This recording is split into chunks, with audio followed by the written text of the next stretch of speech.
Buenas tardes a todos. Soy Soledad Montón, soy la coordinadora actual del grupo de cooperación y quería daros inicialmente la bienvenida y agradeceros el compartir con nosotros este rato, este nuevo webinar. Que la verdad es que quisimos plantearnos y fuimos ambiciosos porque a raíz de numerosos correos que fuimos recibiendo sobre residentes que necesitaban o que querían hacer una rotación en hospitales, en grupos, en misiones de cooperación, pues nos dimos cuenta que, no, que era un campo difícil, un campo que no teníamos toda la información y nos planteábamos eso, ofreceros desde la gestión, desde la formación, desde el currículum, pues aportaros esa falta de información que está cuando nos planteamos iniciar este tipo de rotación. Os voy a empezar presentando a Carmen, a los moderadores, a Carmen Hernández. Carmen Hernández es una cirujana que trabaja en el Clínico de San Carlos, en Madrid, con una amplísima y larga experiencia en cooperación. Lleva más de 25 años en Turkana, llevando y haciendo proyectos de cooperación, llevando a estudiantes, a residentes y sabe muchísimo sobre este tema. Y Pablo Olguera, que es un cirujano más joven, que trabaja en el Hospital de Álava, en Vitoria, ha tenido un pequeño contratiempo, está de guardia y se conectará después con nosotros, con experiencia también en Bolivia, 5 campañas con proyectos de atención integral a la población indígena de ese país. Carmen, cuando quieras, te doy paso. Micrófono, Carmen. Perdón, es que soy tan obediente que ya lo tenía apagado. Que buenas tardes a todos y muchísimas gracias bueno, y bienvenidos al webinar. Gracias, Soledad, y a los organizadores de esta jornada, que esperemos que sea interesante para todos, porque vamos a abordar algo muy necesario en cooperación, que es el papel del médico residente, del médico en formación, ¿no? Tenemos que, bueno, al final de la jornada queremos un poco haber tocado todos los temas, saber realmente qué oportunidades se les están ofreciendo hoy en día, o que se les pueden ofrecer a los residentes para participar en un proyecto, en cualquier proyecto de cooperación, que puede ofrecérsele a un residente y que, a su vez que puede ofrecer un residente a estos proyectos, ¿no? Pero tenemos que ahondar en las distintas facetas de la labor de un residente, porque un residente no solo es una persona en formación, es un médico, pero tiene distintas facetas que tiene que cubrir en su formación. Una es la asistencial, es decir, cómo exponer su tarea asistencial en terreno, cómo puede ser eso, cómo puede desarrollar su faceta docente, involucrándose en otros grupos docentes, en formación de otro personal, etcétera, y sobre todo cómo puede desarrollar también una faceta investigadora. ¿Es posible que esto ocurra en un proyecto de cooperación? ¿Puede el residente ver cumplidos estas necesidades en su formación? Eso es lo que vamos a averiguar. Pero además de esto, tenemos que ahondar y muy seriamente en cuál es la situación que tenemos hoy en día, no solo los residentes, pero bueno, hoy nos vamos a centrar en ellos. ¿Cuál es la situación en nuestro país? Es decir, ¿qué condiciones hay para que los residentes puedan viajar o no viajar, puedan formarse y participar en estas tareas, en estas labores? O sea, estar incluidas estas rotaciones en los programas nacionales de la especialidad de los residentes. Esto se puede contemplar como actividad curricular de los residentes, o sea, son incluibles como méritos. Y luego, por otra parte, creo que es fundamental también, es necesaria una formación específica. Cualquiera puede adentrarse en este mundo sin recibir para ello una formación específica, lo mismo que hay formación en hepatobiliopancreática, hay formación específica en politrauma, formación específica en otras áreas de conocimiento quirúrgico. Es necesaria. Algunos de nosotros creemos que sí, ¿no? Que la formación, que la Comisión Nacional de la Especialidad, incluso mucho antes en el pregrado, se deben incluir formaciones, capacitaciones específicas de muchas materias que capaciten a los futuros médicos a abordar estos problemas. ¿Sería equiparable una de estas rotaciones a lo que sería otra rotación en un hospital americano? O sea, ¿se podría conseguir tener una red de formadores, de residentes fuera en otros entornos más desfavorecidos, y esto es viable? Bueno, todas estas son preguntas que nos tenemos que hacer. Y por último, ¿podemos hacer uso de herramientas como la telemedicina, planteo yo, para incorporar talento a terrenos, a residentes que nunca van a viajar, o porque no pueden, o porque no es su voluntad, pero sí quieren colaborar con otras, bueno, de alguna manera? Pensemos en rayos, en laboratorio, en otras especialidades, microbiología. Se puede organizar esta colaboración con otros hospitales, en otros entornos, de manera que sea una rotación, digamos, avalada por, yo qué sé, por sistemas así. Todo esto y muchas más cosas creo que podemos desgranarlas en esta sesión. Así que yo creo que os voy a dar ya paso no sé si Pablo está ya con nosotros para que pueda hacer la presentación y si no voy yo empezando a presentar al panel de magníficos ponentes que tenemos hoy. Bueno, en primer lugar, el doctor Tomás Cobo Castro, él es anestesista, él no es cirujano, no tiene esa suerte, es una persona con amplísima experiencia en cooperación, como cooperante en terreno, realmente como voluntario, como todos nosotros, en terreno. Y sigue, de hecho, hoy en día bajando al terreno y poniéndose las botas de trabajar, pero aún así tiene muchísimos otros cargos, entre ellos es presidente de la Fundación de la Organización Médica Colegial. Tenemos esa suerte, es una persona con enormes inquietudes por ayudar, sobre todo a los médicos. Tenemos la suerte de tener una persona con una visión, ¿no? Con una visión muy clara y muy dinámica y muy proactiva. Y bueno, a veces no es fácil conseguir logros, estábamos hablando ahora, ¿no? De todas las pegas y las trabas que hay a nivel administrativo, a pesar de las enormes ideas y de los enormes talentos. Y bueno, pero ahí está, gracias a personas como él, pues tenemos la suerte y la esperanza de que esto vaya a cambiar. Lo mismo que con el doctor José María Jover, que es cirujano. Bueno, ahora mismo ya está jubilado, es secretario de la FACME.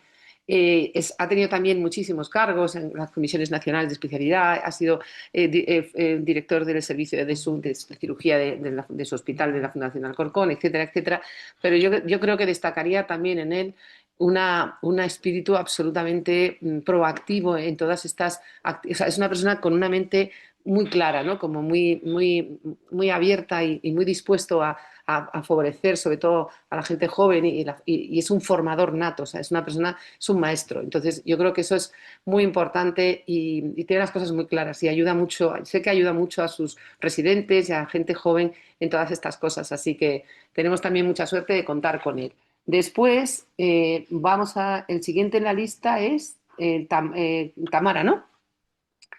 Tamara Llamero Sanz es facultativo especialista de área en cirugía general y del aparato digestivo en el Hospital de Mendaro, en Guipúzcoa, y también es una persona que tiene muchísima experiencia en cooperación, activamente participa tanto en Camerún como en Guinea, está trabajando en Mendaro, ahora mismo en Guipúzcoa, pero también es una persona muy proactiva y muy entusiasta y una auténtica, bueno, yo creo que es una sabia joven para un grupo que lo necesita, ¿no? El grupo de cooperación de la Asociación Española de Cirujanos.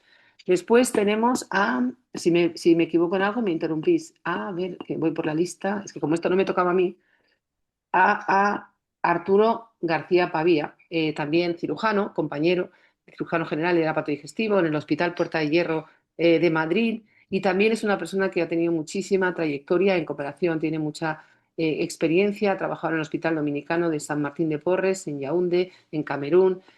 Ahora me parece que también estaba pendiente de nuevas misiones. Es una persona de la que podemos aprender mucho porque ha estado mucho tiempo en terreno y es muy proactivo. Así que también contamos en eso con su enorme experiencia.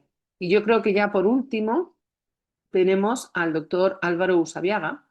Álvaro es médico en formación, es residente, es el único residente que tenemos hoy aquí. Y en residente de cirugía general y de aparato digestivo en mi hospital, en el Hospital Clínico San Carlos. Además, ha participado varias veces en el proyecto que yo dirijo, Cirugía en Turcana, y está aquí porque nos va a dar una visión diferente, ¿no? No solo, como os decía antes, no solo de la faceta asistencial o docente, sino de la enorme faceta investigadora, porque él está desarrollando su tesis doctoral en terreno sobre, bueno, ahora nos lo contará él, sobre algo totalmente importante en el mundo sanitario, que son las resistencias antimicrobianas. Entonces, bueno, creo que nos va a dar un feedback muy bueno sobre qué se puede hacer en terreno en este ámbito de la investigación. Y yo creo que no me queda nadie más que mi comoderador, que vendrá ahora y se presentará, Pablo, que está en quirófano, pero bueno, creo que con esto es suficiente para comenzar las ponencias, ¿de acuerdo? Empezamos con el doctor Tomás Cobo. Cuando quieras, Tomás. Hola, muy buenas tardes. Oye, muchísimas gracias por la presentación, Carmen, y muchísimas gracias a Soledad por su entusiasmo para organizar este webinar. Yo voy a ser rápido en la exposición. Eh, Os pongo un poco en el contexto de lo que es la Fundación para la Cooperación Internacional. que está encajada en la Organización Médica Colegial de España. La Fundación para la Cooperación Internacional nace en el año 2011 con un propósito, que no es el de desarrollar misiones en terreno, sino el de ayudar a que todos aquellos que vayan a misiones medioquirúrgicas a países en desarrollo estén protegidos. Y además impulsar la formación de todos aquellos que salgan. De hecho, os invito a que entréis, por favor, dentro de la web de la Organización Médica Colegial. Hay un apartado que veréis Fundación para la Cooperación Internacional que se llama FECOMCI.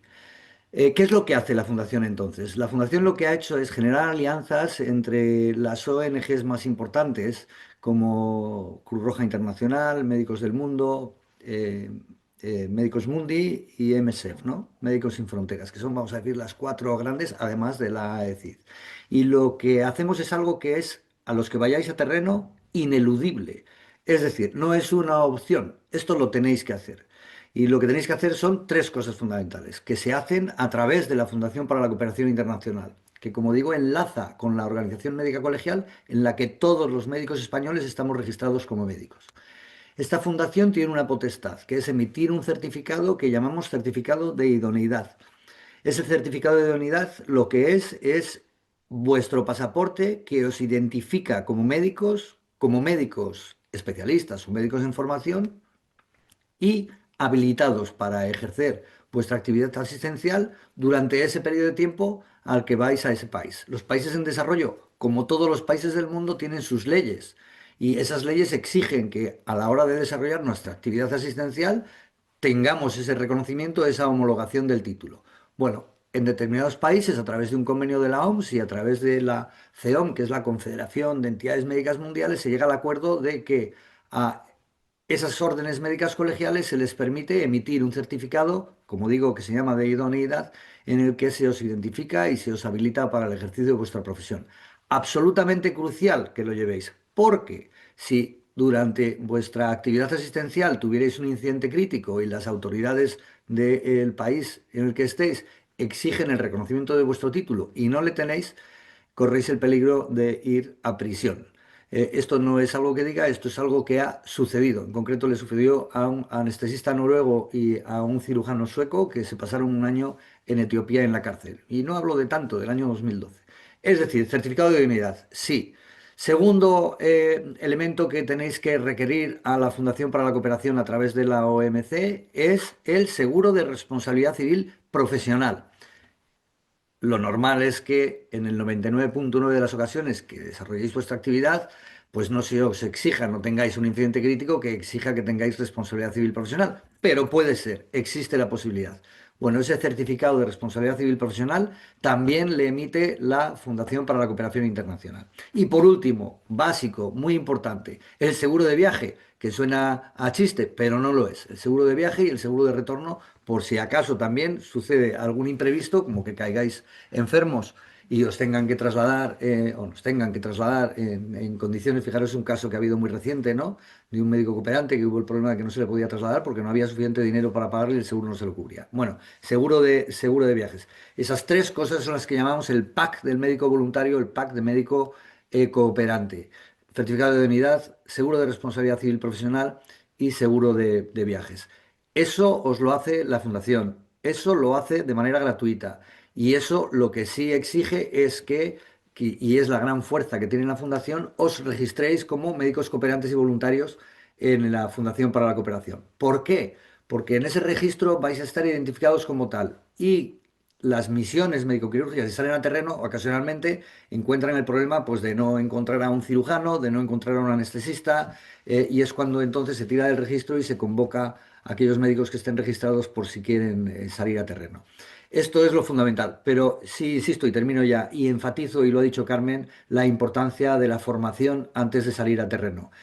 Tenemos un curso que os invito también a que participéis, un curso online que es mi primera misión y las cosas que uno debe de saber como básicas. Bueno, y esto es un poco lo que os ofrece la Fundación.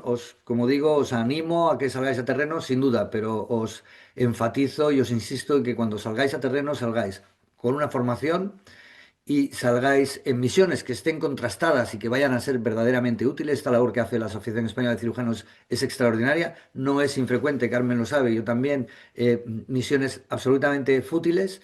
Uno va a terreno con todo su entusiasmo, pero se encuentra con que no tiene los medios suficientes para ejercer su actividad o incluso que el quirófano está ocupado por una misión que ha llegado unos días antes y no tienes hueco para operar, ¿no?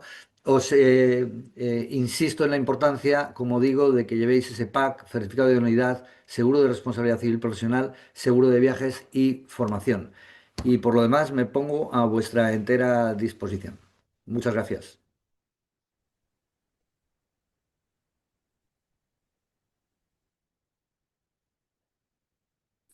Muchísimas gracias, Tomás. Vamos a dejar las preguntas para el final, así que damos paso ahora y os quiero agradecer también que estamos controlando el tiempo, sí que fenomenal. El doctor José María Jover, cuando quieras. Buenas tardes. ¿Me oís y veis la pantalla que estoy compartiendo? Sí. Vale, perfecto. Pues en primer lugar quiero dar las gracias al Grupo de Colaboración Humanitaria de la Asociación Española de Cirujanos y a su coordinadora Soledad Montón por la invitación a formar parte de este webinar y, por supuesto, gracias a la presentación que me ha hecho Carmen también. Bueno, cuando un residente quiere hacer colaboración humanitaria, quiere hacer colaboración internacional, puede hacerlo de dos maneras. Una manera es unirse a un grupo de cirujanos, a un grupo de anestesistas, cirujanos generales, cirujanos pediátricos de diferentes especialidades y hacer una misión, hacer una campaña pues, de una semana, de 15 días, ir a algún país de bajos recursos y hacer esa misión, ¿vale? Es una forma, eso no es hacer una rotación. Y la segunda manera, que es la que yo quiero hablar fundamentalmente, sería de hacer una rotación reglada, específica, igual que podemos hacer una rotación en cualquier otro país, en Estados Unidos, en un centro de excelencia de cirugía hepatobiliar o en cualquier sitio de alta excelencia. Para poder hacer esa rotación, la pregunta es, ¿se puede hacer ese tipo de rotaciones? La respuesta es sí, y la respuesta es sí porque el BOE nos indica que podemos hacerlo, ¿vale? Si veis aquí el BOE que tenemos aquí en el Real Decreto del 2008, del 8 de febrero, se consideran rotaciones externas los periodos formativos autorizados por el órgano competente, que en este caso corresponde a la comunidad autónoma, y que se lleven a cabo en centros o disposiciones de un programa de formación que esté acreditado y que tenga una unidad docente. Entonces, por tanto, no es una rotación externa si nosotros rotamos por cirugía torácica o cirugía vascular porque no hay en nuestro hospital, pero tenemos que ir a otro hospital a hacerla. Eso no es una rotación externa, es una rotación obligatoria que está en nuestro programa oficial de la especialidad. Pero si es una rotación externa, cualquier rotación que hagamos fuera de nuestro hospital en una subespecialidad. Vamos a ver cirugía hepática en Nueva York, vamos a hacer cirugía esofágica en Japón, pero también podemos ir a hacer cirugía de colocación humanitaria en un país de bajos recursos. Vamos a pasar a la siguiente. Bueno, ¿se puede hacer? Sí, pero hace falta una serie de requisitos que son importantes que se cumplan para poderla hacer. Primer requisito, tiene que ser propuesto por el tutor. El residente que tiene su tutor tiene que proponer a la comisión de docencia, esto por el BOE, tiene que proponer a la comisión de docencia especificando los objetivos concretos que ese residente va a adquirir durante esa rotación. Tienen que ser objetivos docentes, es decir, el residente está en un periodo de formación. Luego, por tanto, si va a rotar a otro país, tenemos que tener en cuenta qué cosas va a aprender y qué cosas van a ser útiles para su formación. Importante, no hace falta autorización del jefe de servicio. Lógicamente, lo que hace falta es únicamente la propuesta del tutor y la autorización de la comisión de docencia. Habitualmente, yo que he sido jefe de estudios en mi hospital, la comisión de docencia, si el tutor le parece correcto y su argumentación es lógica, pues la comisión de docencia no va a poner ninguna pega. ¿El jefe de servicio puede poner alguna pega? Podría ponerla, pero, ojo, no hace falta la firma del jefe de servicio, hace falta únicamente la propuesta del tutor. Luego la comisión de docencia lo aprueba, que generalmente la comisión de docencia siempre lo aprueba, siempre que esté suficientemente justificado, y después pasa a la comunidad autónoma, que es la que finalmente autoriza esa rotación. Debe estar justificado porque es un complemento de su formación, ¿vale? Luego los objetivos docentes son los más importantes. Tiene que estar realizada preferentemente en centros acreditados. Por tanto, es muy importante que el centro donde vaya tenga una cierta estructura docente. Si el centro donde vas es un centro donde no hay ningún cirujano y tú vas a operar a un hospital donde no hay cirujanos, no puedes hacer una rotación en ese tipo de hospital. Tiene que haber cirujanos y tiene que tener una cierta estructura docente. Y tiene que haber alguien, algún cirujano de ese hospital, de ese país, que asegure que vas a cumplir esos objetivos que te ha impuesto tu tutor. Y te asegure que luego va a hacer la evaluación de esa rotación. La autorización de las rotaciones externas requerirá el cumplimiento de los siguientes requisitos. En una especialidad como la nuestra, que es de 4 o 5 años, no debe sobrepasar los 4 meses de un mismo año. Por tanto, si nosotros hacemos una rotación de 2 meses en un hospital americano y 2 meses en un centro de colaboración humanitaria, podemos hacerla. Si queremos hacer más de 4 meses, nos la denegarían siempre. Lo máximo son 4 meses en un año. El segundo requisito es que la gerencia del centro se comprometa expresamente a que va a seguir abonando al residente la totalidad de sus retribuciones. Y eso siempre lo autoriza, y por lo menos siempre que yo he visto, cuando un residente se marcha fuera a rotar, le siguen pagando su sueldo sin guardias. Pero además, si cumple una serie de requisitos, esa rotación externa, si hace guardias en ese hospital, también le pueden pagar un número de guardias que en mi hospital, cuando yo era jefe de estudios, poníamos un máximo de 5 guardias que se podían pagar cuando hacía una rotación una persona fuera de nuestro hospital. Otro requisito es que la comisión de docencia del destino, del hospital donde vas a rotar, manifieste expresamente su compromiso para que los objetivos docentes que te ha propuesto tu tutor se puedan cumplir, ¿vale? Y la comunidad autónoma la autoriza con la petición de la comisión de docencia de nuestro hospital. Finalmente, la persona que en el lugar de origen va a recibir a ese residente tiene que hacer la evaluación final de ese residente, en el mismo formato que tenemos para cualquier otro tipo de rotación. No siempre lo hacen en ese formato, a veces te dan un informe diciendo que ha sido muy bueno, que te has hecho las cosas muy bien, y es tu tutor el que tiene que pasar esa evaluación a la hoja, digamos, oficial. Pero si esa hoja oficial te la hacen en el lugar donde has ido a rotar, sería mucho mejor. Y esa hoja de evaluación, de esa rotación, se incorpora a tu evaluación anual. Por otro lado, rotaciones externas autorizadas y evaluadas conforme a lo propuesto en este artículo, además de tenerse en cuenta la evaluación final, se inscribirán en el libro de residentes y además el hospital debe de pagarte los gastos de viaje de acuerdo a las normas que existen en tu comunidad autónoma. Ya os digo que esto nunca lo hacen. Y el gerente del hospital lo que hace es que firmes una carta como que estos gastos de viaje tú renuncias a ellos para que te lo puedan autorizar. Si no renuncias a que esos gastos de viaje te los paguen, no te van a autorizar esa rotación. Sí os digo que la Asociación para Cirujanos tiene becas para las personas que van a hacer este tipo de rotaciones y que podéis pedir la beca y si la conseguís, por lo menos tenéis un dinero para pagaros el viaje y pagaros las comidas o la estancia en ese centro. Bueno, la hoja de evaluación es la hoja que tenemos para cualquier evaluación de cualquier rotación que hacemos externamente, ¿vale? Que la conocéis perfectamente y la tenéis que entregar a vuestro tutor para que vuestro tutor la acople a la evaluación final para que tengas una nota final de tu año de residencia. Y la segunda cosa que quiero aumentar es cómo está nuestro programa oficial de la especialidad en cuanto a este tipo de rotaciones. Primero, nuestro programa oficial de la especialidad es de mayo del 2007. Entonces está totalmente caduco y está totalmente desactualizado. Se hizo un nuevo programa, ya veremos luego, más adelante, ¿vale? Hace pocos años, pero de momento ese programa todavía no está efectivo. El que seguimos todavía es el programa del año 2007. Y en ese programa dice claramente que el primer objetivo ha de ser la consecución de conocimientos y habilidades y actitudes, que se puede hacer en un hospital comarcal o de área como en un hospital de referencia. Luego también, en nuestro programa oficial de la especialidad nos dice que podemos hacer la rotación en un hospital de bajos recursos. Y además el programa distingue dos tipos de rotaciones. Las que se realizan en otras especialidades, bien en el mismo centro hospitalario o en otro hospital, y las que se realizan dentro de la especialidad en otro área de capacidad específica, de interés singular. Y yo creo que una rotación de colaboración humanitaria es un interés singular y, por tanto, también cumple el criterio para que se pueda realizar. Luego, nuestro POE también es favorable y no existe ninguna contraindicación para poder hacer una rotación fuera de colaboración humanitaria en otro país. ¿Tenemos un nuevo POE? Sí. Con la troncalidad se hizo un POE nuevo, está en un cajón en el Ministerio, estaba basado en competencias, se definían las competencias, se decidía el método de evaluación, el número de procedimientos mínimos que tenía que haber cada residente de cada competencia. Era un programa muy completo que se dejó en un cajón y de momento ahí está abandonado por el Ministerio desde hace varios años. Desde entonces ha habido varios gobiernos, muchos directores generales de formación, todos muestran mucho interés, en este momento también muestran mucho interés en que hay que actualizar estos POE, pero de momento seguimos con el POE del año 2007. Parece ser que van a tener prioridades aquellas especialidades que no pidan un año más. Las que pidan un año más tienen que pasar por el Consejo Interterritorial y dicen que va a ser mucho más lento, puesto que tiene que tener una parte económica de que hay que pagar ese año más. Las comunidades autónomas tienen que autorizarlo. Y lo importante sería que en ese nuevo programa oficial de la especialidad constase como una rotación optativa el poder rotar en un centro de colaboración humanitaria y que constase expresamente en ese nuevo POE. Eso es importante y la gente que está en la Comisión Nacional de la Especialidad hay que pedirle que cuando hagan el nuevo programa y se apruebe el nuevo programa oficial de la especialidad, figure como rotación optativa una rotación en un centro internacional de colaboración humanitaria. Pues con eso, luego estoy abierto a las preguntas que queráis hacerme. Muchas gracias.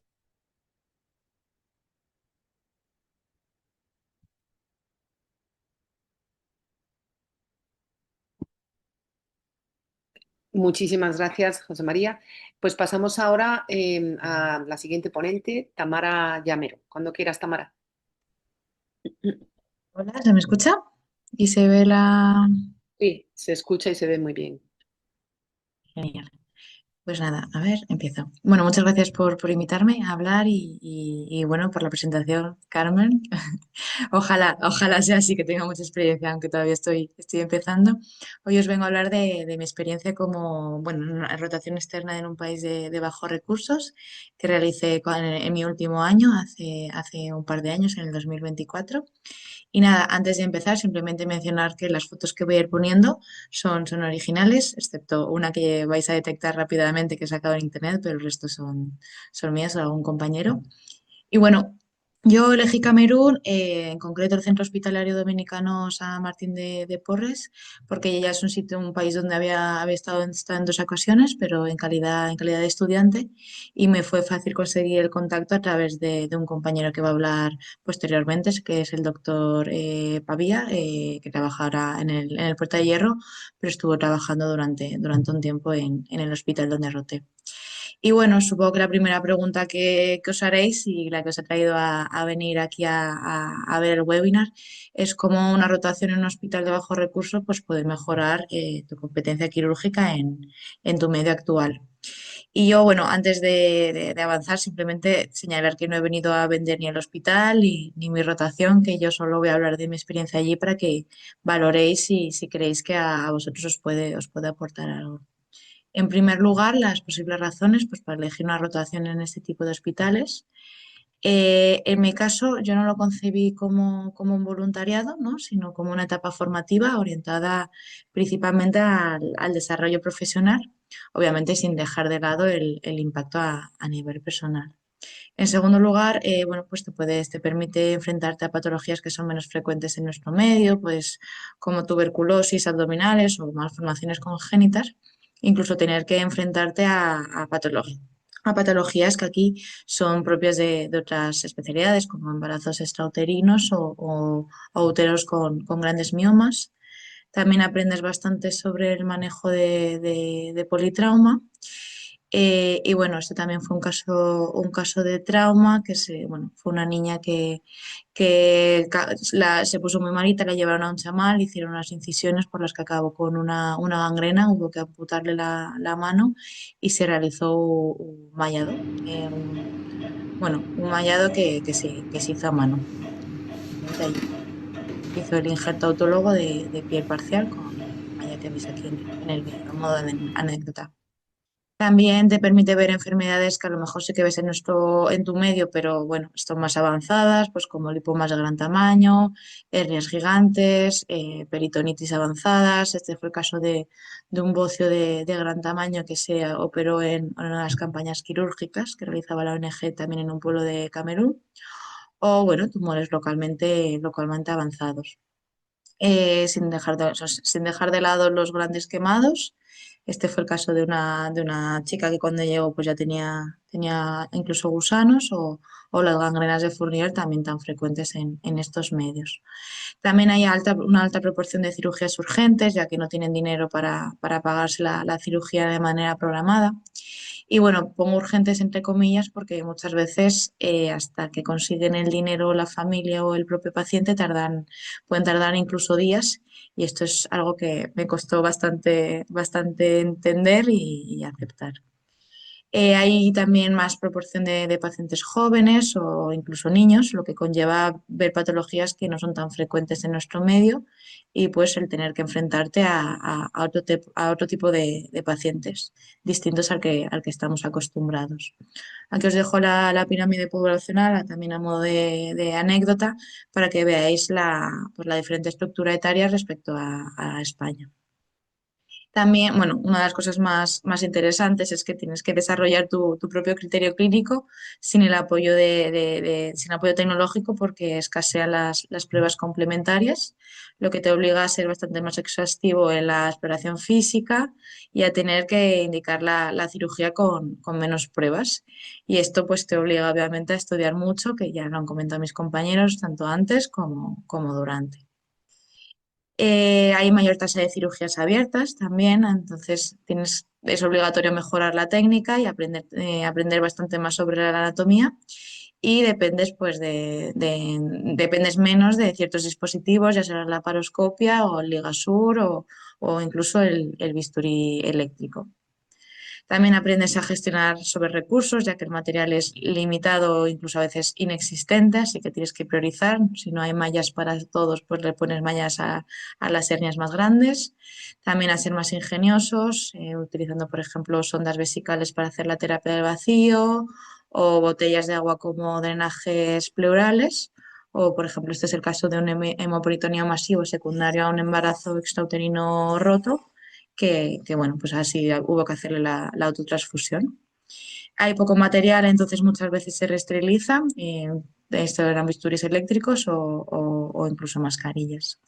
Y en muchas de estas patologías que vemos, el tratamiento es exclusivamente quirúrgico, ya que no hay ni quimio ni radioterapia, o incluso en algunos países ni siquiera hay ni siquiera anatomía patológica.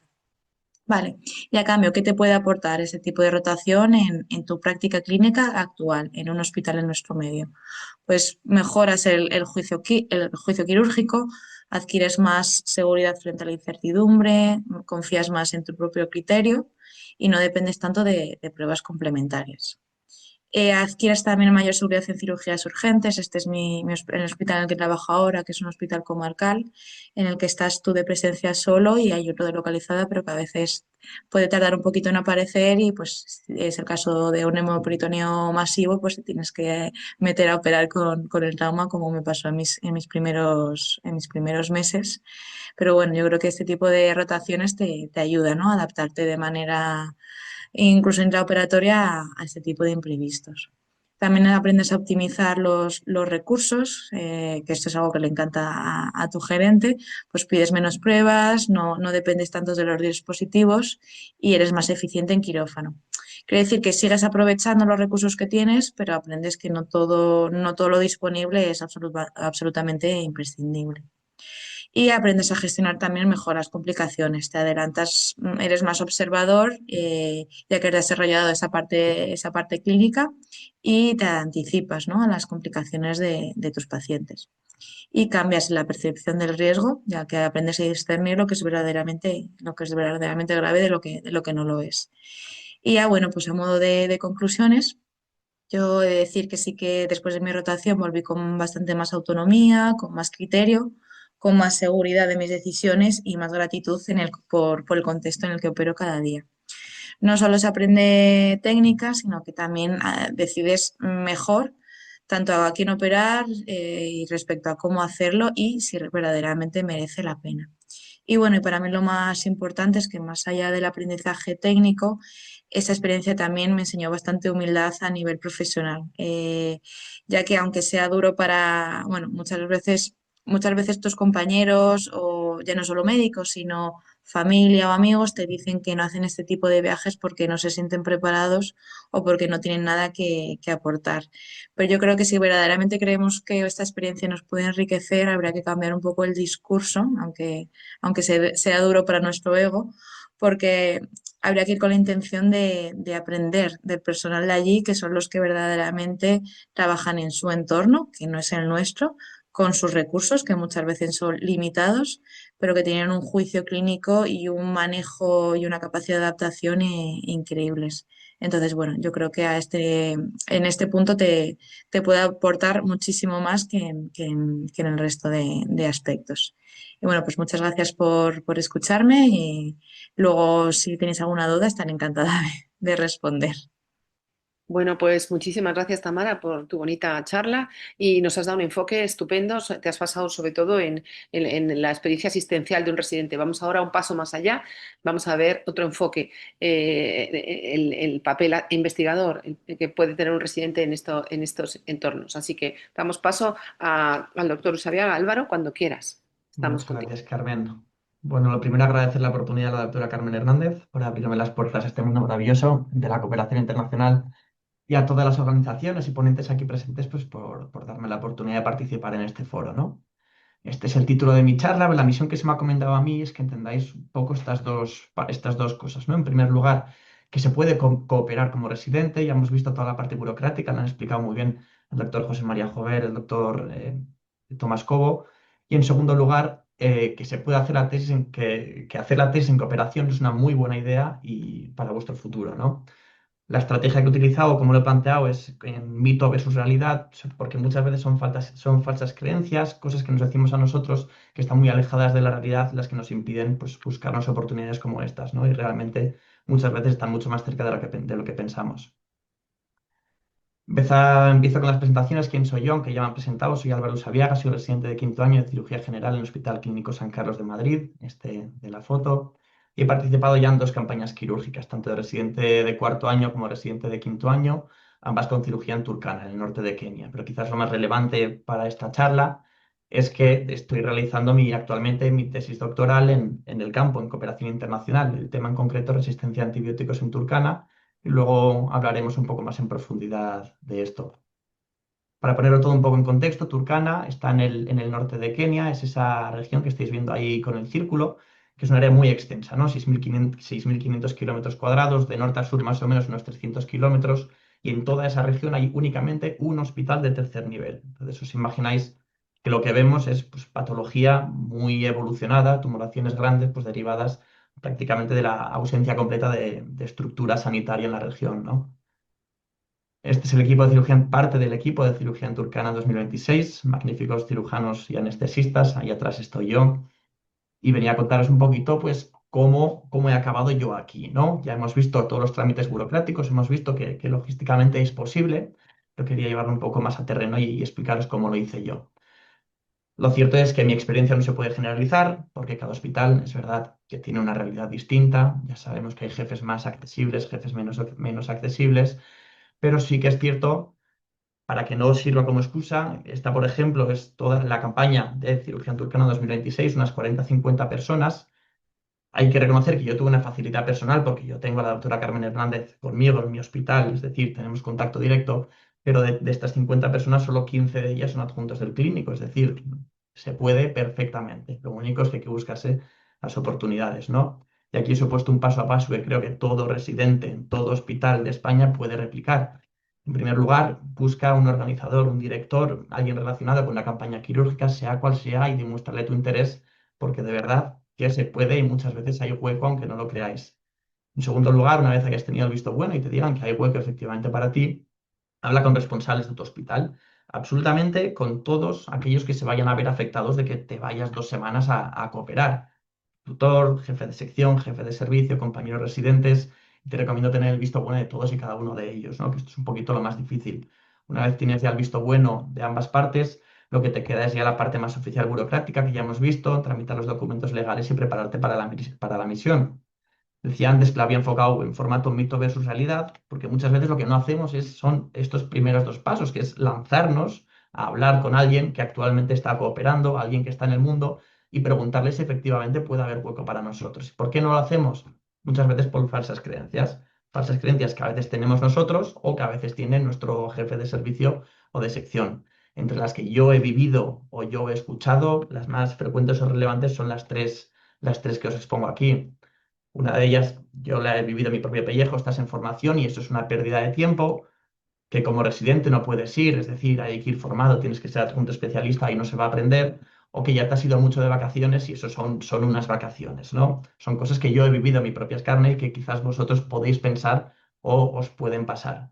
Vamos a ir uno a uno desmitificándola. En primer lugar, lo de estás en formación y es una pérdida de tiempo, la realidad, ya la hemos visto con Tamara, que aquí adquieres habilidades quirúrgicas que sin duda son muy útiles, sobre todo de ver patología tuya, de tu propia sección, grandes quemados, patología perineal compleja que no vas a ver en tu hospital, pero también a golpe de lavarte con otros especialistas, ginecólogos, maxilofaciales, traumatólogos, que también vas a adquirir habilidades quirúrgicas y lecciones de todos y cada uno de ellos. Esto básicamente es un curso en cirugía abierta concentrado e intensivo.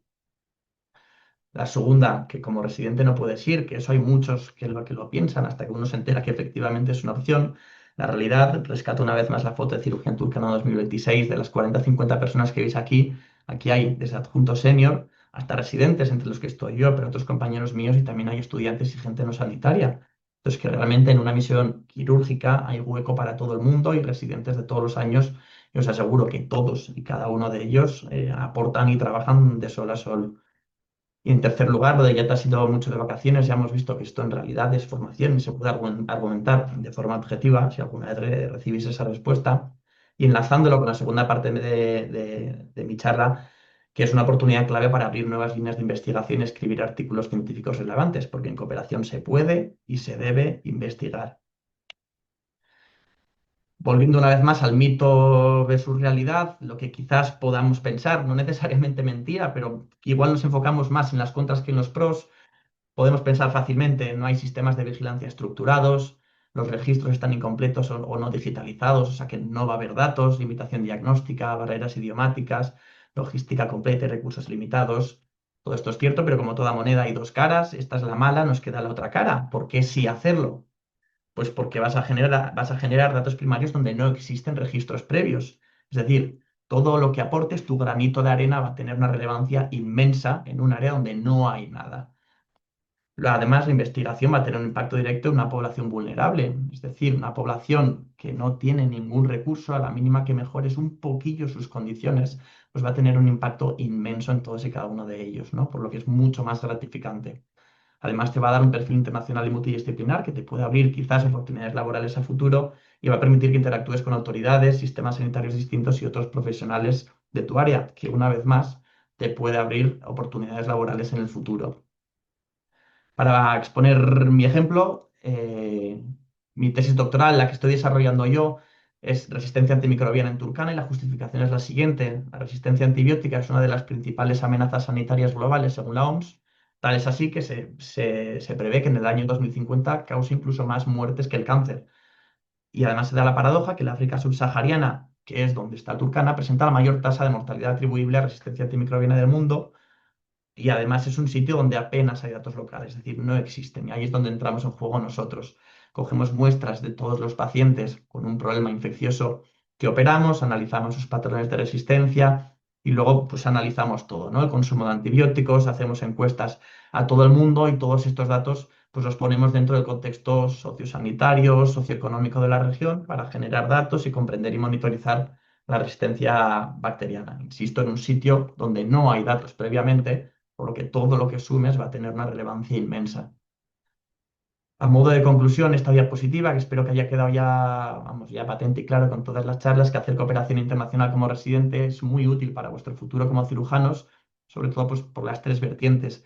Te puede abrir el mercado laboral, además la evidencia que generes va a tener un impacto real y enorme, y en cuanto a la formación va a suponer un aprendizaje acelerado en cirugía y toma de decisiones complejas. Y ya en último lugar, dejaros mi correo electrónico aquí por si os quedase alguna duda o quisierais preguntarme cualquier cosa. Todos y cada uno de ellos me podéis escribir sin problema y os responderé encantado.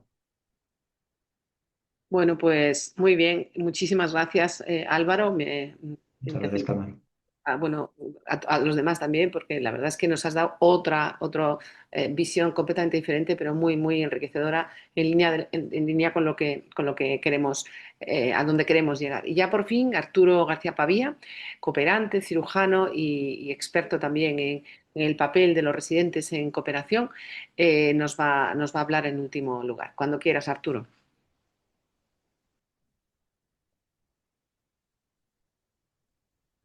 Hola a todos, buenas tardes. Se me escucha, ¿verdad? Sí, perfectamente. Muy bien, bueno, pues para terminar el webinar queríamos responder a esta pregunta que a lo mejor muchos de los residentes que estáis aquí os habéis hecho, os hacéis, y es que si quieres hacer tu rotación externa en un país empobrecido, pues desde el grupo de cooperación humanitaria de la Asociación Española de Cirujanos, que es un grupo quizá no tan conocido, pero que existe desde hace años, como el grupo de colorectal, o el grupo de patobilio, el grupo de politrauma, el grupo de mama, el grupo de endocrino, en fin, todos los grupos que conocéis, pues también existe el grupo de colaboración humanitaria, que ha trabajado desde hace años, que tiene un directorio, como veis ahí, esto es la página web de la AEC, tiene un directorio de ONGs, tiene una alerta bibliográfica, tiene testimonios como los que hemos escuchado de Tamara o de Álvaro, te puedes inscribir en el grupo para participar, redes sociales, en fin. La información que podéis obtener desde el grupo de colaboración humanitaria pues es muy grande y os animamos a inscribiros. Pero si además alguno de vosotros quiere hacer os hemos picado y escuchando a Tamara, a Álvaro o a otras personas, os habéis enganchado y querríais hacer una rotación externa, como ha contado José María, en un hospital con una estructura docente, pues te podemos ayudar. De manera que intentar facilitar y que penséis también en el grupo de colaboración humanitaria como ese grupo, ese correo electrónico al que escribir para pedir información y para ayudaros a obtener esa rotación en un país empobrecido. Y para ello el grupo de colaboración humanitaria ahora os contamos dos cosas. Hemos hecho esta carta, este texto, que se llama así, sobre la importancia de una rotación externa en zonas de recursos para residentes de cirugía general. Tiene el aval del Grupo de Colaboración Humanitaria de la Asociación Española de Cirujanos y tiene cierto peso para que aquellos que encontréis ciertas dificultades, que todos las conocemos, o cierta incomprensión por parte de algún tutor o algún compañero o algún jefe, pues sin acritud, sin conflicto, vaya, pero podáis utilizar este texto para justificar por qué es bueno, pues porque la Asociación Española de Cirujanos dice que es bueno. Y esta carta dice básicamente, vamos a leerla rápidamente, son 2 folios, pero os voy a decir los puntos importantes, que se debe hacer o creemos que se debe hacer en los últimos años de residencia, que es una oportunidad única de aprendizaje integral, tanto en competencias clínicas y quirúrgicas como en habilidades humanas y sociales, en esas zonas con bajos recursos. El contacto con estas situaciones permite adquirir destrezas muy valiosas que difícilmente se aprenden en un entorno como el nuestro. Que los cirujanos locales, y estos 2 párrafos son muy importantes porque habla de los centros a los que vamos a ir a rotar, presentan una sólida formación académica y universitaria, además de una experiencia práctica muy amplia, y su capacidad para resolver múltiples problemas con recursos escasos constituye una lección incalculable para cualquier residente de España, por ejemplo. Y tienen estos centros, o pueden tener, la mayoría lo tienen, una formación universitaria reglada, con planes de estudio y hospitales universitarios con una dinámica docente continua. Y como colofón, como párrafo final, la carta dice que el grupo y la asociación consideramos que realizar una rotación externa en un país empobrecido durante el penúltimo o último año de residencia en cirugía general constituye una experiencia transformadora. Ofrece la posibilidad de ampliar el campo de acción del residente en un amplio abanico quirúrgico, como ha contado Tamara también, y permite aprender de cirujanos locales con capacidad resolutiva y facilitar el intercambio académico, que quizás es la visión que más ha transmitido Álvaro, con universidades y hospitales de prestigio en su contexto. Así que esta sería la primera cosa que queremos contaros como carta que podéis solicitarnos.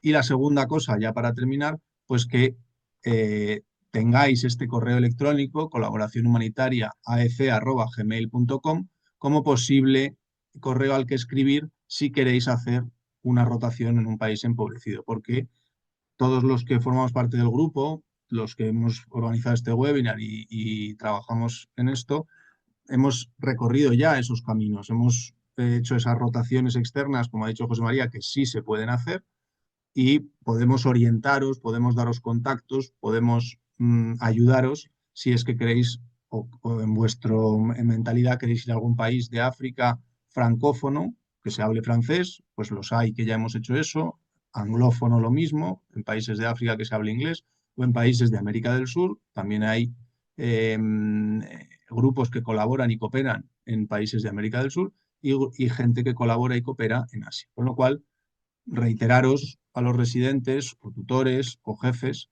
que desde el grupo de colaboración humanitaria, pues esta sería la segunda vía o la segunda estrategia para favorecer este tipo de rotaciones, que podáis contactarnos y os orientaremos de una manera muy personal en posibles destinos para rotar. Y nada más, esto es lo que el grupo de cooperación humanitaria tenía un poco que deciros para favorecer estas rotaciones. Muchas gracias. Bueno, pues muchísimas gracias, Arturo, y enhorabuena a ti también.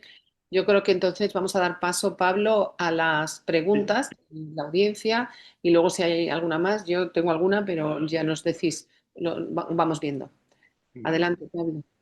Lo primero, pedir disculpas a toda la audiencia y a todos los panelistas, que las del directo y de la guardia siempre acaban pasando por delante.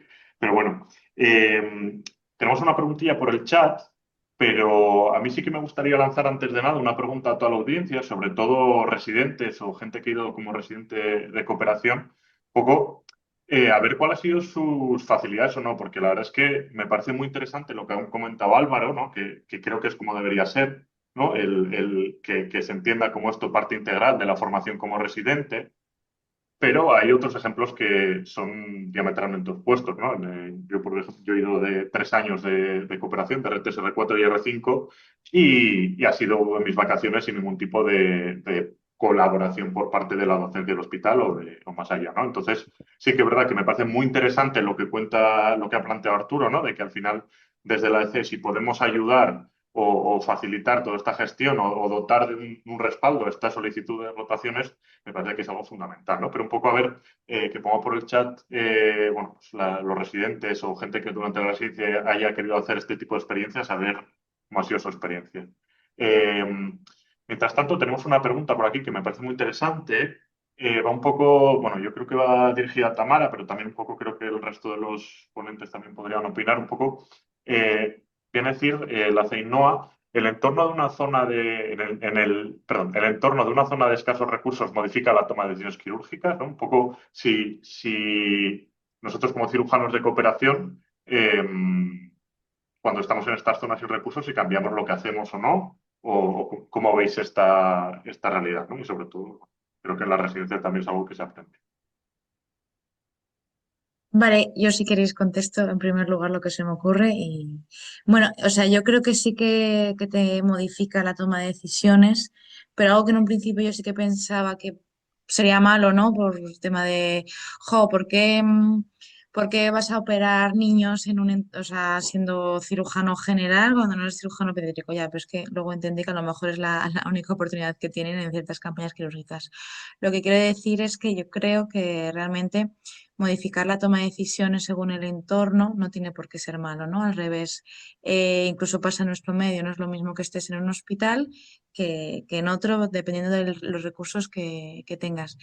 Creo que el buen profesional o el buen cirujano en este caso es ese, no el que opera solo cuando tiene ciertos dispositivos de último diseño o solo accesibilidad a cierto material o incluso lo contrario, ¿no? Yo creo que el buen cirujano o el buen profesional es ese que sabe adaptarse a cada medio, los recursos que tiene y saber utilizarlos. Por eso a mí en general, cuando estuve allí en Camerún o ahora que está en Guinea-Bissau, me parecen que son buenos profesionales porque sí que han sabido adaptarse a ello. Y también en ese aspecto, por eso he querido incidir que realmente no fui a enseñarles nada nuevo, ni mucho menos, sino a aprender de ellos, que son los que saben hacerlo. No sé si te respondo y no, o alguno de mis compañeros también quiere añadir algo. Eh, Muy bien, gracias. No sé si hay alguna pregunta. Yo, Pablo, sí que me gustaría, no me gustaría dejar pasar la oportunidad, teniendo aquí a Tomás y a José María, de ahondar en cuándo vamos a ser mayores de edad, en el sentido de cuándo vamos a tener una interlocución con las comisiones de especialidad para que esto de verdad sea una realidad y no como lo que expone Arturo, los ejemplos que ha puesto Álvaro, lamentables, y todavía seguir explicando que una rotación en cooperación internacional estandarizada y para todos los residentes es algo tan serio como la rotación en un hospital americano o mucho más serio. Entonces, ¿cuándo vamos a dar el paso por parte de las autoridades y de las comisiones? ¿Vosotros creéis, Tomás y José María, que vamos a estar en disposición de dejar de discutir de esto y discutir de lo que de verdad importa a los residentes? Bueno, en mi opinión, ahora mismo nosotros, como yo he explicado, un residente puede hacer una rotación en un hospital de bajos recursos, en un país con bajos recursos, la puede hacer legalmente, la puede hacer. Nuestro programa oficial de la especialidad y nuestro sistema de comisiones de docencia, tutores, etcétera, etcétera, da esa posibilidad. Ahora, ¿deberíamos mejorar más? Sí. ¿Cómo podemos mejorar más? En primer lugar, hace falta una mentalidad por parte de muchas personas, tutores o jefes de servicio, que crean que esto es útil. Porque, claro, si tú tienes un tutor o un jefe de servicio que cree que vas a ir, que no tiene ningún sentido que te vayas a rotar a Camerún, pues entonces no te van a autorizar a marcharte, ¿vale? Lo primero es de mentalidad a esas personas porque crean que esto realmente es útil y es una rotación que puede ser buena para el beneficio y para la formación de ese residente. Y la segunda parte está en el programa oficial de la especialidad nuevo que tiene que salir, donde yo ya os he dicho dicho que creo que debería haber dentro de las rotaciones voluntarias, no de las obligatorias, la posibilidad que una rotación voluntaria fuera una rotación de este tipo, ¿vale? Y si consta en el programa oficial de la especialidad que se puede pedir una rotación en un país de bajos recursos y consta en el programa oficial de la especialidad, sería muy útil para que esto fuera más sencillo, ¿vale? Ahora mismo se puede hacer, sí, que sería más sencillo de esa manera que digo, sería más sencillo. ¿Cómo podemos hacer llegar a eso? Pues hombre, ahora mismo la Comisión Nacional de la Especialidad está formada por cirujanos que todos conocemos y son todos conocidos nuestros. Decirles que cuando hagan el programa nuevo, que no está claro todavía cuándo les van a pedir que hagan el programa nuevo, se hizo un programa nuevo que está hecho hace ya 10 años y que está ya otra vez anticuado, pues cuando revisen ese programa y lo hagan otra vez nuevo, que pongan esa rotación como voluntaria dentro del programa oficial de la especialidad. ¿Y Sí, más? eso es una parte, pero volvemos a las particularidades de cada uno de los hospitales, de cada uno de los gerentes, de cada uno de los servicios, de las necesidades del servicio y tal. No, hay que ir un paso, eso está fantástico, José María, pero hay que ir un paso más arriba. Y el paso más arriba nace a lo largo de estos, no sé, 23 años que llevamos en el terreno, sabes que hemos tenido dificultades grandes, era de nuestro tiempo, de los días libres que te les cogías sin paga. Bueno, en fin, todo esto ha evolucionado, salió el estatuto marco, digo, el Estatuto del Médico Cooperante y Voluntario y hemos trabajado en un comité de expertos que tiene la FECOMCI en la elaboración de un estatuto marco del médico cooperante que dé una herramienta a la gerencia del hospital para que contemple no ya solo el tema de los residentes, que puede ir ahí en el programa de docencia, sino el tema de los cooperantes y voluntarios que ya son adjuntos, ¿no? En eso estamos trabajando y sí que está en el menú de ir por todas las consejerías a través de los colegios de médicos explicando la necesidad de que ese estatuto se aplique, que sea una herramienta que tenga el gerente y no dependa de la voluntad, tanto de la gerencia, barra director médico, barra jefe de servicio, sino que sea una alternativa que tiene el médico, como bien decía Tamara, de rotar, y decía Carmen, ¿no? De rotar en la Clínica Mayo o, al contrario, de rotar en terreno, vaya, un país bajos recursos. Que cumple con otra serie de características muy pegadas, por cierto, a la vocación de servicio a los demás que tenemos como médicos, ¿no? Y en eso es en lo que estamos trabajando desde la Fundación para la Cooperación. Efectivamente. Pablo. Sí, veo por aquí que ha puesto una compañera, Elsa García, una reflexión muy interesante de su experiencia como residente que creo que puede dar también a cierto debate, ¿no? Ella plantea que como residente ha vivido las dos realidades, que en una campaña de colaboración humanitaria en Sudamérica, que fueron 2 o 3 semanas, tuvo que solicitar vacaciones porque no se lo convalidaban como rotación externa. Sin embargo, sí que tuvo la oportunidad de ir un mes a Kenia en un hospital ginecológico especializado en fístulas perineales que le convalidaron como rotación externa, sobre todo por la duración, ¿no? Creo que también es interesante muchas veces que la excusa muchas veces para que se valide, o sea, se acepte la rotación externa, no es buscar algo especializado, ¿no? Que creo que es una cosa también que da cierto debate, ¿no? Que parece que el contexto de la cooperación o estos contextos de bajos recursos, así en general, no los compran en muchas comisiones de docencia, pero, por ejemplo, si lo enfocamos en algo como fístulas perineales, algo que es muy concreto, que igual en nuestro medio sí que se da salida. No sé si pensáis o qué opináis los panelistas, si realmente hay que buscar cosas especializadas o lo general también valdría. Lo general yo creo que también valdría. El problema está, que lo que nos cuenta ahora mismo Elsa, es en la duración. Es decir, una rotación de 1 o 2 semanas, eso no es una rotación. Claro, tú tienes que tener unos objetivos docentes. Tú vas a poder cumplir esos objetivos docentes solo con 1 o 2 semanas de estar en un sitio.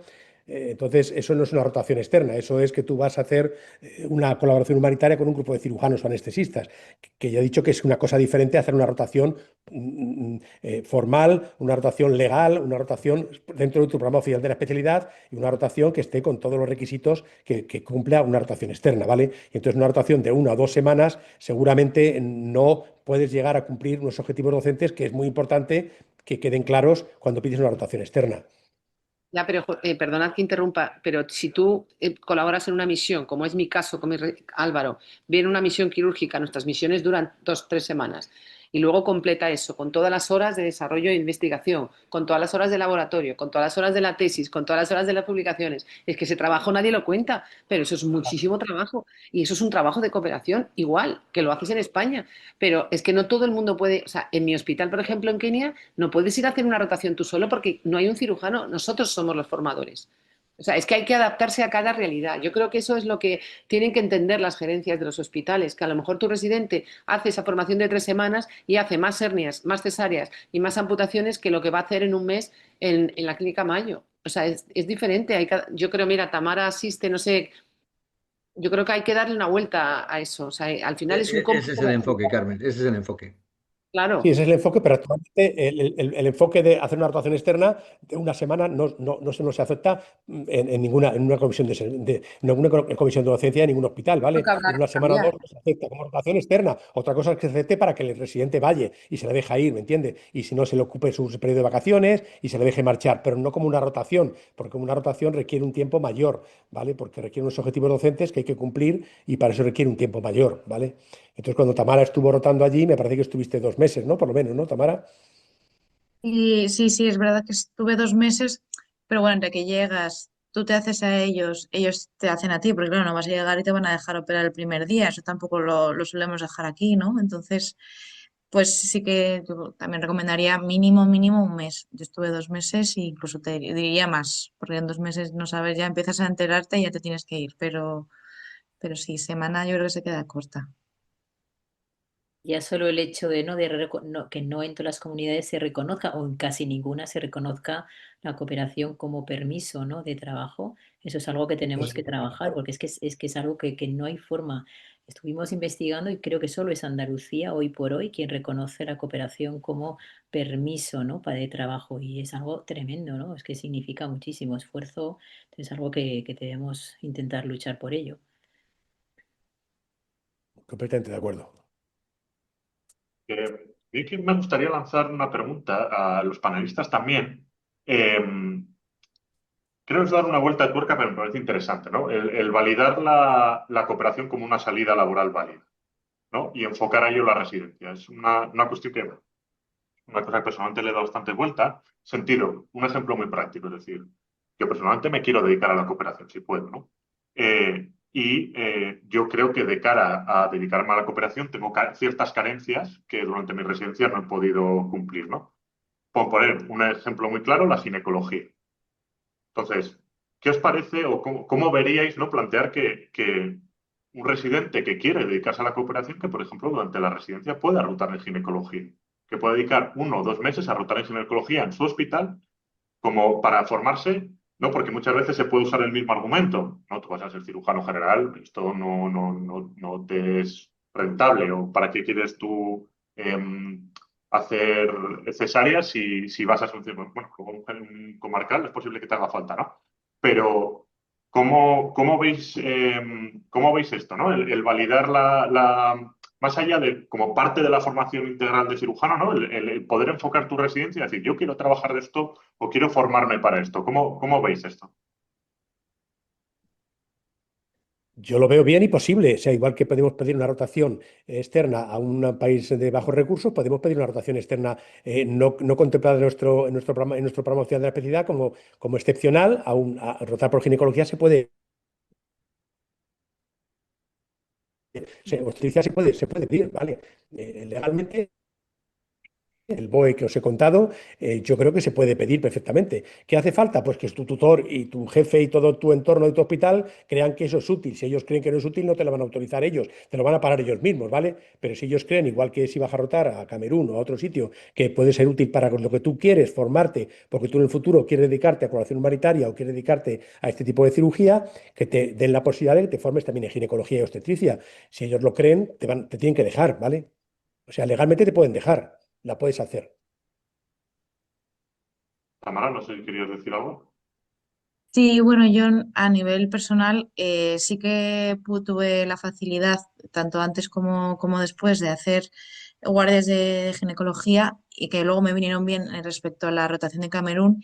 Y lo que he hecho ahora, antes de irme a Guinea-Bissau ya siendo adjunta, era en las guardias en el comarcal, pues al final somos un cirujano, un traumatólogo, un ginecólogo, entonces les decía que me avisasen con todos las urgencias, me metía con ellos y por el tema cesáreas y eso también para coger un poco más de manejo porque, a ver, sí que te gusta ir con cierta formación, ¿no? Te da cierta tranquilidad y obviamente pues te puede aportar mucho más. Así que yo creo que eso siempre te te enriquece. Pues es una rotación perfecto y si por lo que sea no puedes acceder a ello, yo creo que, por ejemplo, en las guardias siempre se lo dices a los ginecólogos y van a estar encantados en que le eches una mano y explicarte cómo lo hacen ellos vamos, pocas veces te van a decir que no, yo creo. Yo, Pablo, creo que estamos acabando, pero sí que me gustaría hacer un comentario acerca de Carmelo Loinaz, el doctor Loinaz, que también es cooperante y, bueno, forma parte de, todo el mundo le conoce, no le voy a presentar. Está comentando dos cosas, un poco a raíz, al hilo de lo que estábamos comentando con José María. Bueno, él comentaba que evidentemente en España, tú, Pablo, dices que te quieres dedicar a la cooperación. Bueno, una cosa es ser cooperante y otra es voluntario, eso ya todo el mundo lo sabemos, la mayoría de nosotros somos voluntarios, no somos cooperantes, eso es otra liga. Ahí es otro supuesto, la mayoría no vamos a ser nunca cooperantes. Entonces, dedicarse a ser voluntario en España hoy en día no es posible dentro de las grandes ONGs porque lo que quieren son cooperantes, con lo cual la frustración de muchos residentes es no poder entrar. Y como dice José María, es difícil hoy en día con esta, en serio, arcaica concepción que se tiene todavía de las rotaciones externas, pero Carmelo planteaba si se podía contemplar la asistencia en campañas repetidas consecutivas en años como rotación única. O sea, ¿qué manera tenemos que ingeniárnosla y articular para que los residentes lo tengan más fácil y los adjuntos lo tengan más fácil? Basta ya de permisos, del buenismo, de las vacaciones, de yo no voy a aprender y tal. Y lo que decía Tamara de la formación, no solo es necesaria, es pertinente y es obligada. O sea, nadie puede salir a terreno. Sí, y de hecho, la Asociación Española de Cirujanos tiene un curso bueno también, práctico, que es una pildorita de las habilidades mínimas que tiene que tener un voluntario que va a terreno, desde pues eso, hacer un parto, una cesárea, asistencia al politrauma, o sea, cosas mínimas que por supuesto todo el mundo tiene que salir a terreno bien preparado, porque si no, como decía Tomás, puedes enfrentarte a un problema legal muy serio si haces una mala praxis, ¿vale? Y ahí es muy fácil meter la pata con pacientes tan frágiles y tan diferentes a los nuestros. Es lo que quería comentar. Yo no sé, yo creo que ya estamos fuera de tiempo, ¿no, Soledad? ¿Queréis 5 minutos? Porque quería saber un poco la opinión de Arturo de todo esto que se está comentando, ¿no? Tú que has vivido 2 años en Camerún y has estado trabajando, ¿qué te parece? ¿Cómo piensas como Carmelo? ¿Qué vuelta le das a todo esto? Bueno, yo creo que por responder a Pablo, que ha dicho, preguntando, ¿no? Sobre rotaciones, y yo creo que José María lo ha dicho muy bien también.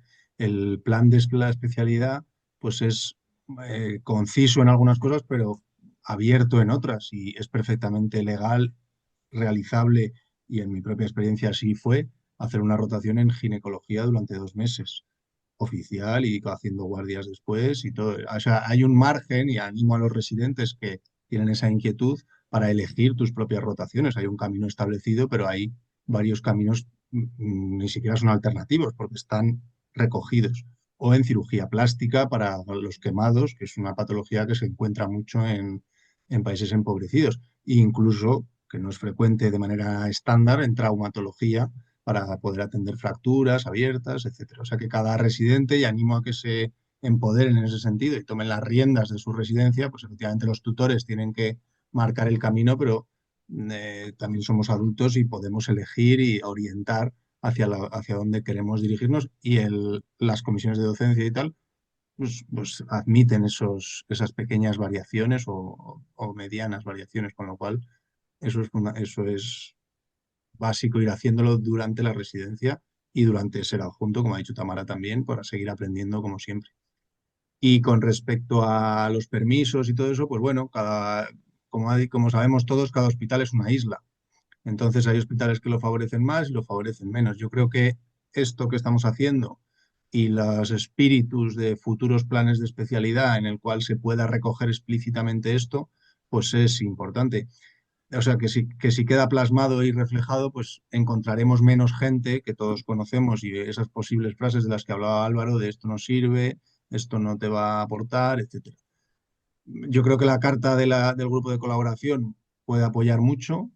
Este propio webinar espero que despierte los intereses de mucha gente y ojalá en un futuro pues esos permisos de los que hablaba Carmen pues sean un poquito más fáciles y no se tenga que estar constantemente justificando. Pero incluso ella, en un hospital tan grande como el Clínico y con tanta burocracia, pues también lo ha conseguido, ¿no? Que que esos permisos se hagan, se den y animar a que el camino lo tenemos que ir marcando un poco nosotros.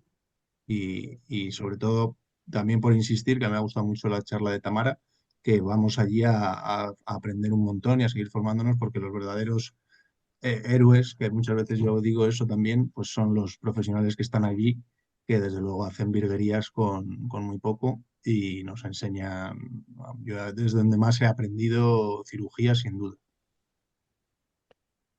Yo con lo que decía Carmelo de la idea de hacer una rotación externa, ir una semana, por ejemplo, un año, una semana al año siguiente, otra semana al año siguiente, y que todas las semanas juntas contaran como una rotación, me parece buena idea, pero yo no estoy seguro si eso legalmente se puede hacer, ¿eh? Habría que preguntarlo. Yo no conozco a nadie que lo haya hecho nunca de esa manera y que se lo hayan autorizado. Yo creo que habría que leerse muy bien el BOE para ver si eso es factible o no es factible, ¿vale? A mí me da la impresión de que no. Bueno, Pero ahora está de moda cambiar todo en España, hasta la Constitución, o sea, me imagino que habrá que cambiar también el BOE en ese sí, sentido. pero eso Luchar tiene que cambiarlo el ministerio. es efectivamente, Claro, porque es lo que cambia hoy, seguro. Y luchar por eso. Álvaro. Exacto. Álvaro, ¿querías decir algo? No, secundar un poco lo que ha dicho Arturo, que es cierto que los trámites legales no está cerrado, está abierto, quizás demasiado abierto y por desgracia lo deja a opinión de unos cuantos que están encima, pero desde luego cerrado no está y que si vas con la mentalidad abierta, lo que te van a exigir es que lo argumentes desde el punto de vista de la formación y si no es de la formación, también podéis utilizarlo desde el punto de vista de la investigación y desde ambas facetas creo que es relativamente fácil argumentarlo, solo que tienes que ir con esos argumentos, no vale me quiero ir a Kenia por no sé qué. Yo creo que se puede argumentar fácilmente que ahí vas a aprender X, Y, Z, y si no, que vas a ejercer tal labor investigadora y que va a tener esta relevancia que se puede hacer. Entonces, que nada, animar a la gente a hacerlo, ir a hablar con los responsables, porque de verdad que muchas veces el problema somos más nosotros y lo que pensamos que nos van a decir que lo que va a pasar realmente. Así que os animo a ir y preguntar, porque muchas veces de verdad os lleváis una sorpresa.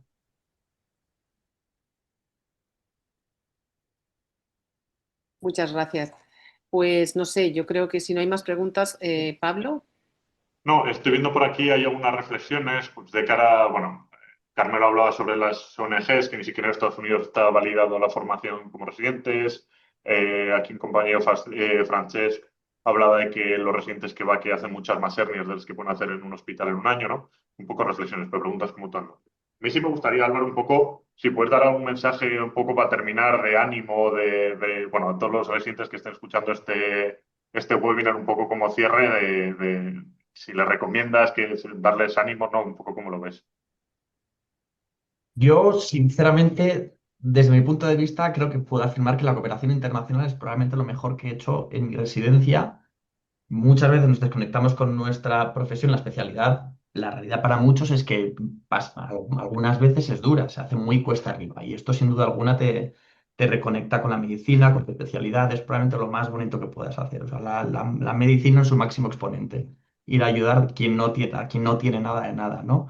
Y que muchas veces lo que decía cuando hablaba de estas falsas creencias, estos falsos mitos, se ha podido entender que lo he situado en la gente que está encima nuestro, pero no, muchas veces somos nosotros mismos.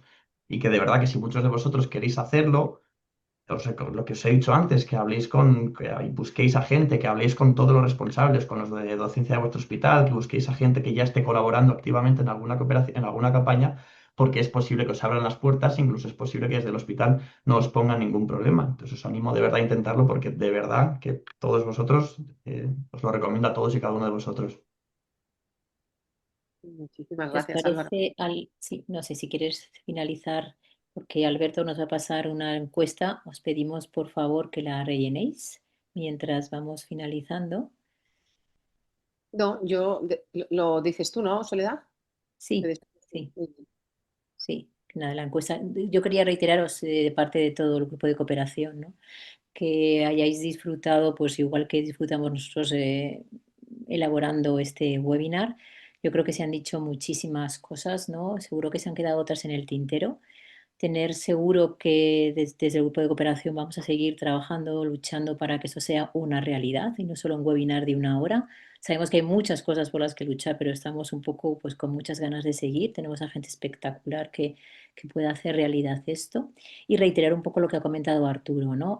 Tenéis un correo para que os pongáis en contacto con nosotros. Sabéis que hay un WhatsApp donde también bueno, pues nos comunicamos y ofrecemos y pedimos cosas, ¿no? Cuando son necesarias y animaros a que sigáis contando con nosotros, a uniros a nosotros en este trabajo que queda mucho por hacer. Muchísimas gracias de verdad por la asistencia y a ver si queda un poquito lo de la encuesta. Invitaros, ¿no? Desde la AEC pues al siguiente webinar. Ay, el webinar que se celebrará el 19 de marzo, esta vez con la sección de cirugía endocrina, con el título La suprarrenal importa, claves para un abordaje seguro y eficaz. Muchísimas gracias, buenas noches y hasta la próxima desde el grupo de cooperación. Muchísimas gracias a todos. Gracias.